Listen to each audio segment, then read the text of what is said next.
लोगों को विचार दिया। मैंने कहा कर्नल का कायदा बातें कम और काम ज्यादा। अगर ना तो बुरा ना माने, क्योंकि मैं आपका मैनेजर हूं अभी के लिए। लेकिन जो धरने पे बैठे हुए आदमी हैं वो सफल नहीं होने पाते। अगर उनमें कोई शिक्षित चला जाए, जैसे कि मैं नाम लेके कहना चाहूंगा, जैसे पारस त्यागी जी, तो उसको वो स्वीकार नहीं करते, बल्कि जिंदगी भर भूल एक ही करता रहा। धूल चेहरे पे थी, साफ आईना करता रहा। मुश्किल है कि ऐसा मीडिया मिले जो कि बिल्कुल स्पष्ट बात करे। मैंने वो ट्रांसफार्मर की फाइल देखी तो उसमें 3 सांसदों के लेटर लगे हुए थे। अच्छा। उसको हटवाने के लिए, लेकिन वो ट्रांसफार्मर हटा नहीं था। अच्छा। घर के ऊपर से तार जाता था बिजली, हाई टेंशन। तो 2-3 लोग आए जिनके हाथ कट गए थे। तो विधायक रह चुके 2 बार, उनके खुद के घर के ऊपर से तार जा रहा है, उसको नहीं हटवा सकते। नेता या पार्षद या एमएलए कुछ भी लगा लो, बनने के बाद ये नखरा, ये घमंड कंपलसरी हो जाता है। लोग मुझे बोलते थे कंवल साहब, नेता तो आप कैसे नेता हो?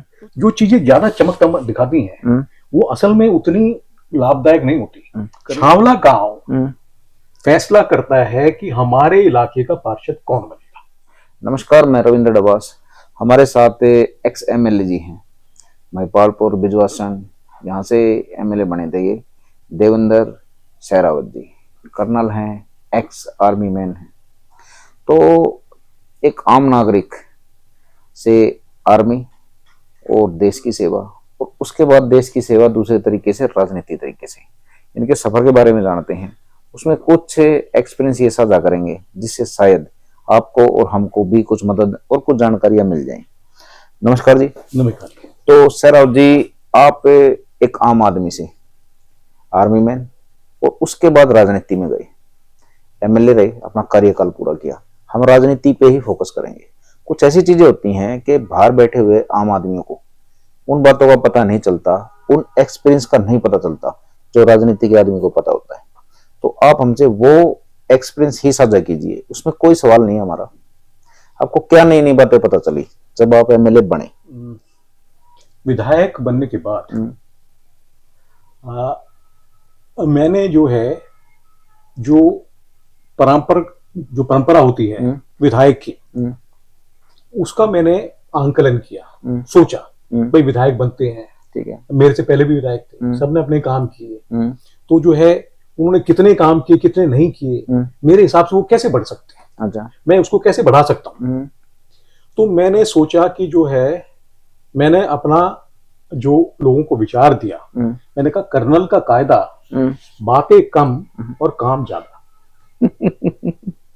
ठीक है। मेरे से आप ये एक्सपेक्ट करो, मेरे से ये सोचो मेरे बारे में, मेरे से ये आप उम्मीद करो कि कर्नल साहब जो जन्मदिन पर, रिटायरमेंट पर, जो है शादी ब्याह में, रोज सुबह शमशान का पता करने की कोई मृत्यु हुई है कि नहीं। अच्छा।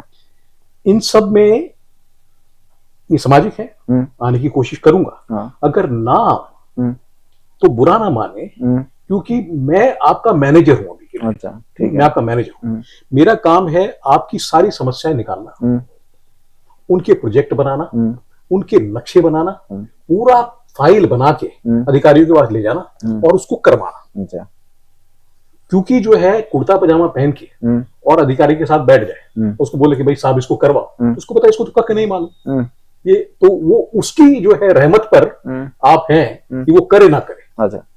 लेकिन अगर आप सब कुछ करके गए, सारा अध्ययन करके, उससे ज्यादा जो है आपको जानकारी है, तो फिर आप उसको जो है हाथ पकड़ कर काम करवा सकते हैं। अच्छा। तो जनता की काम हमने करवाया इस तरीके से। ये जो है बात थी। अच्छा, ये बताइए सहरावत जी, एमएलए बनने के बाद खाली एक ऑर्डर पे, जैसे कि जनता को देखो, जनता को गलतफहमी लगा लीजिए या जानकारी लगा लीजिए, कुछ भी लगा लीजिए, एक एहसास है जनता को कि भाई अगर एमएलए बन गए तो खाली एक बटन दबाएंगे और काम हो जाएगा तुरंत, ऐसा है या फिर भी मेहनत करनी पड़ती है काम करवाने के लिए? ऐसा बिल्कुल नहीं है। कैसा बिल्कुल नहीं है? मतलब कि पहले वाला बिल्कुल नहीं है, या बटन दबाने से काम नहीं होता तब भी? हाँ, मैं आपको एक उदाहरणों से बताता हूँ। महिपालपुर गांव की चौबाड़ पे, चौबाड़ के सामने बीच में एक ट्रांसफार्मर लगा हुआ था बिजली का। अच्छा। जब मैं स्कूल में जाता था तो सोचता कहाँ बीच में ट्रांसफार्मर लगा हुआ है, बसें वगैरह आती तो वो मुड़ नहीं पाती क्योंकि ट्रांसफार्मर था। तो जो है मैं विधायक बना तो किसी ने कहा नहीं मुझसे कि ट्रांसफार्मर हटवा दो तो पूरे इस इलाके का जो फायदा हो जाएगा। जब मैंने वो ट्रांसफार्मर की फाइल देखी तो उसमें 3 सांसदों के लेटर लगे हुए थे अच्छा उसको हटवाने के लिए, लेकिन वो ट्रांसफार्मर हटा नहीं था। अच्छा, सिर्फ पत्र लिख दिया था उन्होंने, अपनी तरफ से बटन दबा दिया था, ठीक है, लेकिन सिर्फ पत्र ही लिखा था और आगे कुछ नहीं किया था। अच्छा, और मेरे से पहले विधायक चले गए थे, एक विधायक के जो है साथ काम करने वाले लोग थे, उनके घर के ऊपर से तार जाता था बिजली, हाई टेंशन, तो 2-3 लोग आए जिनके हाथ कट गए थे बारिश में, करंट जो है की वजह से वो लगी चिंगारी और कट गए। तो विधायक रह चुके 2 बार, उनके खुद के घर के ऊपर से तार जा रहा है, वो नहीं हटवा सके थे। तो ये सब काम मैंने देखे। फिर मैंने जो है मैंने अधिकारी बुलाए, मैंने बोली क्यों नहीं हो रहा? अच्छा जी कोई तरीका ही नहीं है। मैं कहा तरीके में मुसीबत क्या है? कहां पर ट्रांसफार्मर लगेगा? ये है जोड़ के साथ में जगह, यहां लगेगा। अब बोले और क्या दिक्कत है? बोले फंड नहीं है हमारे पास। ओके, मैंने कहा जो है मेरे पास विधायक फंड है, मुझे विधायक फंड से बार बार टाइल चेंज नहीं करवानी, रोड की जो हर 6 महीने में होती रहती है। आपको जो पैसा चाहिए मैं दूंगा, ये पैसा लगाइए, ट्रांसफार्मर को हटवाकर वहां से लगवाइए। ट्रांसफार्मर हटवाया, ये थे लोग जो है तार वाले, ये आए मेरे पास पूरे इलाके की, हम क्या सेवा कर सकते, क्या कर सकते? मतलब कोई सेवा नहीं करनी आपको, मुझे करनी है सेवा। अच्छा, और जो है उनको बुलाया, पैसे दिए मैंने खुद, बिजली वालों खुद पैसे दिए, और तार हट गए। और तार यहीं के नहीं, 6 जगहों के तार, दूसरा गांव बीच में से तार जाते थे। अच्छा, तो लोगों ने मंजिल 3-3 मंजिल के मकान बनाए, हटवाए। ऐसे बहुत सारे काम हैं जो कि वर्षों से पड़े थे। जो समाल का गांव का स्कूल था, 20 साल से बंद पड़ा था सरकारी जगह पर। अच्छा, जो है बिजवासन का फ्लाईओवर था, 7 साल से बंद पड़ा था, गांव का ही विधायक था। अच्छा, और पंचायत ने मुझे बोला कि बेटा तो हमारी जो है इस फ्लाईओवर को बनवा दे। वो फ्लाईओवर, ये और रानी झांसी फ्लाईओवर 7 साल से एमसीडी बना रही थी और बंद पड़े थे। कॉन्ट्रैक्टर भाग गया था, पूरा सब कुछ वापस ठीक करवाया। अच्छा, कॉन्ट्रैक्टर को बुलाया, उसने बोला रेट 3 गुना हो चुके हैं, उसके रेट उसको दिलवाए, जमीन एक्वायर नहीं हुई थी वो करवाई, रेलवेज को बुलवाया, ऊपर से उनका हिस्सा था, तो सारी समस्याएं थी वो पूरी करवा के और उसको 6 महीने में चालू करके दिखाया। 80% विधानसभा में पीने का पानी नहीं था, पाइपलाइन नहीं डलवाई। तो क्या है कि जो कमिटमेंट है, कमिटमेंट, समर्पण आपका कितना है? या तो आप जो है जाकर लड्डू खा लो, अच्छा, और जो है शाम को लोगों के साथ पार्टी कर लो, या जो है एक मेहनती आदमी की तरह आप उसको क्लर्क कह लो, आप उसको वकील कह लो, आप उसको मैनेजर कह लो, शाम को बैठो, दिन में बैठो, नक्शे बनाओ, पूरे दिन भर अधिकारियों के पास जाओ, लोगों की कामों को जो है उनके सामने रखो, उनसे पूछो क्यों नहीं हो सकता, उनकी क्या समस्या है, उनकी समस्याओं को दूर करो, हर एक विभाग में जाकर उनको फाइलों को मूव करवाओ। तो जो है ये काम बहुत मेहनत का है। अपने कार्यकाल में एमएलए बनने के बाद आप कितने घंटे काम करते थे? देखिए जो है मुझे इस बात के लिए जाना जाता है, अपने लिए कितना टाइम मिलता था? मुझे अपने व्यक्तिगत उसके लिए कोई समय नहीं मिलता था। मेरे पास 200 लोग एक समय पर आते थे समस्याएं लेकर, और उन सब का जो है निवारण करना और किसी को ना करना। तो जो है व्यक्तिगत, जब आप पब्लिक के आदमी बन जाते हैं, और मैं ये कहता हूं कि मैं तो सेना में रहा हूं, तो हमें तो जो एक ही सी वो आदत हो गई है, सिखलाई हो गई है, वो जीवन शैली हो गई है कि ईमानदारी से काम करना, मेहनत से काम करना, है ना? क्योंकि खुद अपनी आंखें खुद को देखती हैं और किसी को देखने की जरूरत नहीं है। तो दिन भर जो है उसमें कोशिश करते थे, लगे रहते थे, और जो है शाम को थक के सो जाना, सुबह जल्दी उठ जाना, फिर काम करना। तो उस प्रकार से जो मेरी फाइलें हैं पूरी, जो अलमारियां भरी हुई हैं, क्योंकि पूरे इलाके की हर जगह पर जो है काम करवाया। अच्छा, ये बताइए, एक चीज क्या होता है कि नेता के साथ एक चीज कंपलसरी होगी, नखरे, एटीट्यूड, घमंड, कोई भी नाम दे दीजिए इसको, ठीक है? आपने दिखाई नहीं दिया हमको, ठीक है? शायद आप पढ़े लिखे हो, ठीक है, लेकिन पढ़े लिखे भी होते हैं कई घमंड वाले। तो पहले ये बताइए कि नेता या पार्षद या एमएलए, कुछ भी लगा लो, बनने के बाद ये नखरा, ये घमंड कंपलसरी हो जाता है? ये अपनी अपनी सोच है। देखिए आज मैं बाहर बैठा हूं, मुझे जो है एक तो प्रोफेशनल आदमी है, प्रोफेशनल मतलब कि जो है उसका व्यवसाय है, वो व्यवसायिक नेता है, उसने घूमना है, फिरना है, कुर्ता पहन के जाना है, उसने रोज की कमाई करनी है, उसने जो है वो एक धंधा बना रखा है।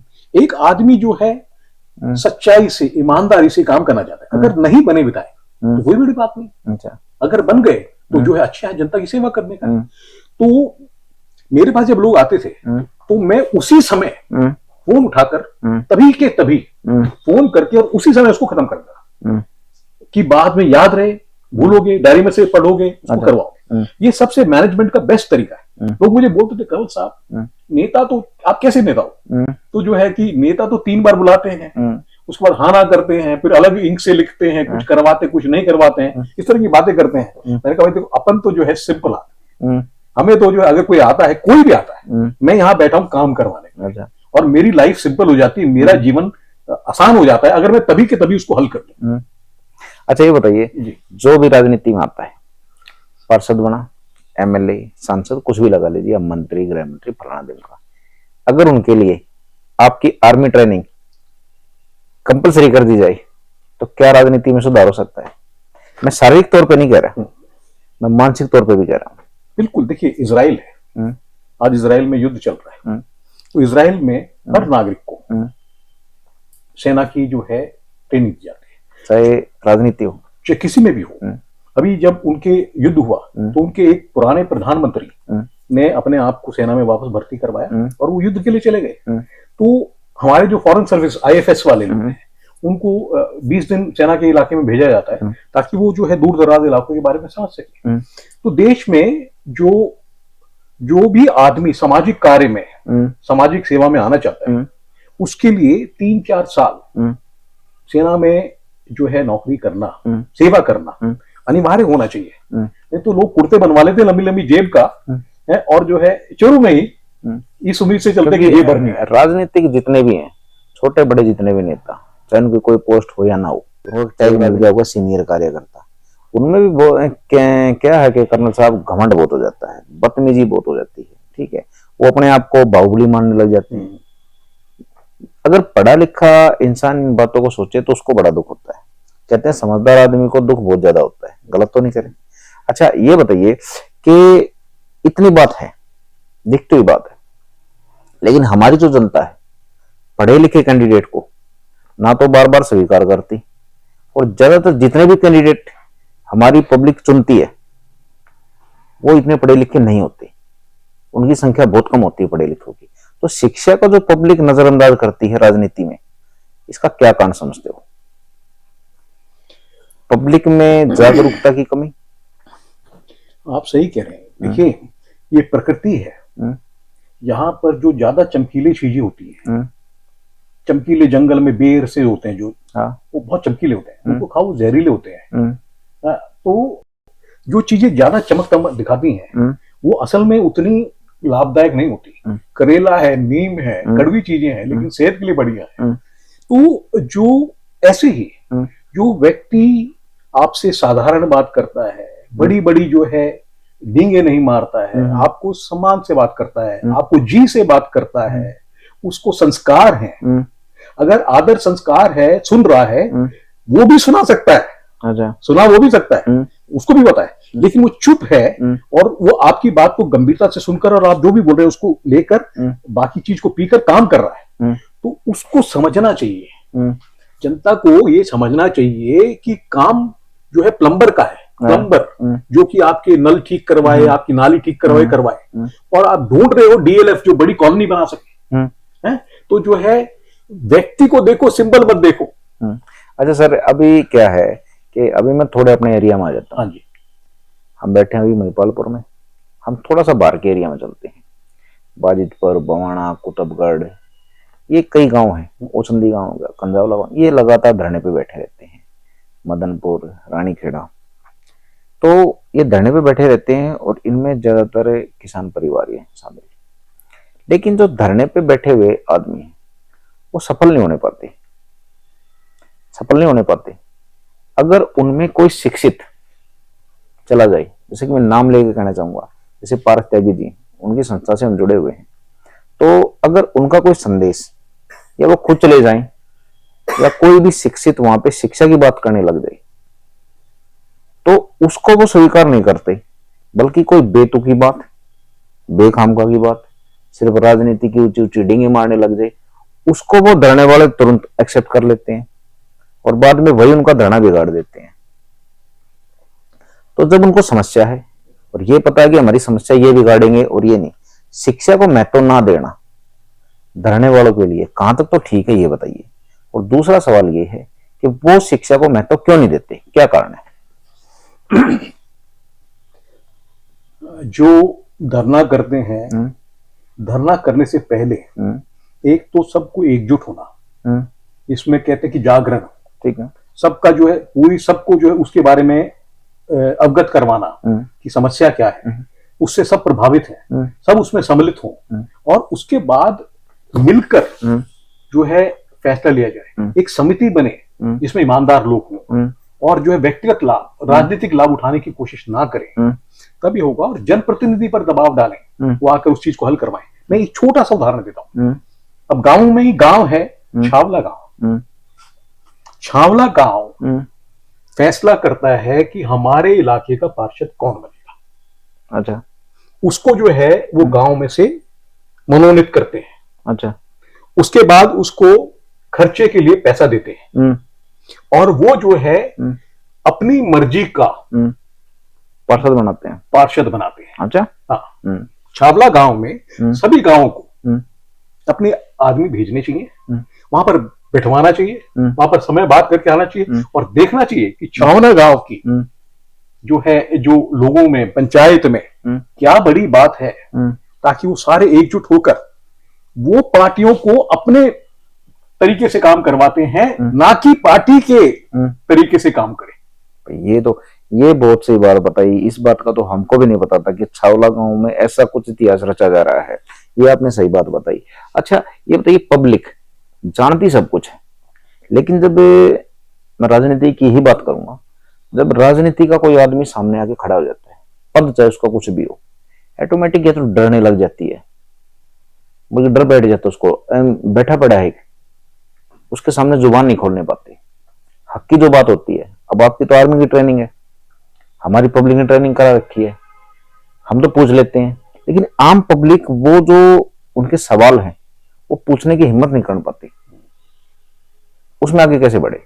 देखिए, शिक्षा, अनुभव, संस्कार और सच्चाई और ईमानदारी पर अटूट विश्वास। देखिए, पुराने लोग सरपंच थे, तो दरोगा जो है गांव में एंटर नहीं कर सकता था, जो है सरपंच की अनुमति के बिना। आज के दिन कोई भी एसएचओ आकर, कोई भी जो है बीट कांस्टेबल आकर कुछ भी करके चला जाता है, और जो चल रहा है पैसे इकट्ठे करने का मामला, सब मालूम है। अगर जो है लोग इकट्ठे हों, सम्मिलित हों, तो जो है उनसे कोई उनका चूस नहीं सकता उनसे। लेकिन क्योंकि बटे हुए हैं और उनके जो है जो छोटे छोटे चीजों पर वो लाभ उठाने की कोशिश करते हैं, उसकी वजह से वो बड़ी मार खाते हैं। अच्छा, ये बताइए, राजनीति में आए तो मीडिया का भी एक सवाल होना चाहिए। मीडिया को आप किस तरह देखते हो? फिलहाल मीडिया है क्या? उसमें क्या बदलाव हो सकते हैं? मीडिया किस तरह की होनी चाहिए? देखिए, जो है मीडिया, तो आप देख ही रहे हैं, सब प्रभावित हैं, उनके अपने अपने जो है व्यक्तिगत विचार हैं और राजनीति से जो है वो जुड़े हुए हैं, प्रभावित हैं, हर चीज को वो अपना रंग देकर जो है उसको पेश करते हैं। तो लोगों को आपस में चर्चा करना, आंकलन करना, विशेषण करना और जो है ये पता करना कि दूध का दूध और पानी का पानी करना खुद आना चाहिए। मीडिया का काम है क्या? मीडिया का काम है जो घटना हुई है, जो नीति हो रही है, जो भी सरकार कर रही है, जो भी चल रहा है, उसको जनता तक पहुंचाना और उसमें थोड़ा सा अपना विश्लेषण भी देना, अपनी तरफ से उसकी एनालिसिस करना। ठीक है, हाँ, ये मीडिया का काम है। और मीडिया कर क्या रही है? मीडिया जो है उसको जो है एक रंग दे देती है, किसी तरफ को जो है थोड़ा सा रुझान दिलवाने के लिए, उसको लाभ पहुंचवाने के लिए, उनके एजेंडे को बढ़वाने के लिए। अच्छा, तो जो है मुश्किल है कि ऐसा मीडिया मिले जो कि बिल्कुल स्पष्ट बात करे। एक अखबार है द हिंदू, जो कि एडवर्टाइजमेंट नहीं चाहता, अच्छा। वो एडवर्टाइजमेंट नहीं छापते तो उनको किसी सरकार से कोई एडवर्टाइजमेंट का पैसा नहीं चाहिए। वो डिपेंडेंट नहीं है, उनको जो है किसी का जो है सरकारी पैसा नहीं चाहिए। अच्छा। तो वो अपनी मर्जी से छाप सकते हैं। तो इस तरह काम करने के लिए सर गंगाराम हॉस्पिटल है, उसमें हर एक डॉक्टर हिस्सेदार है। अच्छा। और जो है उसको लाभ भी पाता है, और एक दिन की जो तनख्वाह जो लेता है महीने की, वो अस्पताल को देता है। अच्छा। हाँ, सर गंगाराम ने जो है एक बड़ी बढ़िया और बहुत बढ़िया अस्पताल है दिल्ली। तो ऐसी संस्थाएं जो बनती हैं, जो कि बहुत दूरगामी सोच विचार से किसी बड़े व्यक्ति ने, जिसने बहुत बड़े जो है विचार लेकर बनाया है, वो बनाता है। अच्छा। उसमें ऐसी स्पष्टता, निर्मल जल, जो है सरस्वती माता वाला, वो जो है उसमें बहाने वाला करते हैं। अच्छा कर्नल जी, आखिरी सवाल नहीं है मेरा, एक आग्रह है कि पब्लिक आपको देख रही है, हमारे चैनल को ज्यादातर मूल निवासी देखते हैं, गांव की जनता देखती है, गांव के नौजवान हैं जो अलग अलग पार्टियों के नारे लगाने में बिजी हैं, उनको यही नहीं पता कि ग्राम सभा की जमीन अपनी है या नहीं है। और मूल निवासी भी, वो भी किसी ना किसी लोभ लालच में, चाहे किराए का लालच हो चुका हो या बिजनेस का या किसी भी और तरीके का, वो भी गांव के मुद्दों से लगातार भटक रहे हैं, अपने सामने गांव को बर्बाद होते देख रहे हैं, लेकिन कुछ कर नहीं रहे। ऐसा नहीं कि कुछ कर नहीं पाएंगे, लेकिन कुछ कर नहीं रहे। तो अब गांव के जो मूल निवासी हैं उनके लिए क्या संदेश है, मैं वो संदेश सुनना चाहता हूँ आपको। 2 लाइनों में बोलूंगा। जिंदगी भर भूल एक ही करता रहा, धूल चेहरे पे थी, साफ आईना करता रहा। अपने आप को मजबूत बनाओ। अच्छा। दूसरी देखो मत कि कोई मेरे बारे में क्या कह रहा है, मुझे जो है मेरे बारे में क्या कहेगा। मजबूत बनाओ खुद को, खुद ही को कर बुलंद इतना कि खुदा खुद पूछे, बताए बंदे तेरी रजा क्या है। कि जो है दूसरा खुद पूछे। मैंने छावला का आपको उदाहरण दिया गांव का, जहां पर लोग एकजुट होंगे, मजबूत होंगे, किसी से लालच नहीं करेंगे, तो उनको जो है दूसरे के नजरिए की कोई जरूरत नहीं पड़ेगी। अच्छा। हम चाहे तो अपने गांव को भी बचा सकते हैं। चलो ठीक है कर्नल जी, धन्यवाद आपका। ठीक है भाई, कर्नल जी से मिले, आपको स्पष्टवादी जो सोच है उसका पता चल जाए, घुमा फिरा के बात की नहीं। ऐसा नहीं कि भाई पॉलिटिकल नेता है तो घुमा फिरा के जवाब देंगे, सीधे जवाब दिए हैं। आर्मी सिस्टम से हैं, पूरे प्रैक्टिस इनकी सामने दिख गई होगी, ईमानदारी है और सीधे स्पष्ट जवाब देते हैं। इनसे अगर आप कुछ सीखना चाहिए तो शायद गांव के फायदे भी हो सकते हैं और आपके भी फायदे हो सकते हैं। नमस्कार दोस्तों।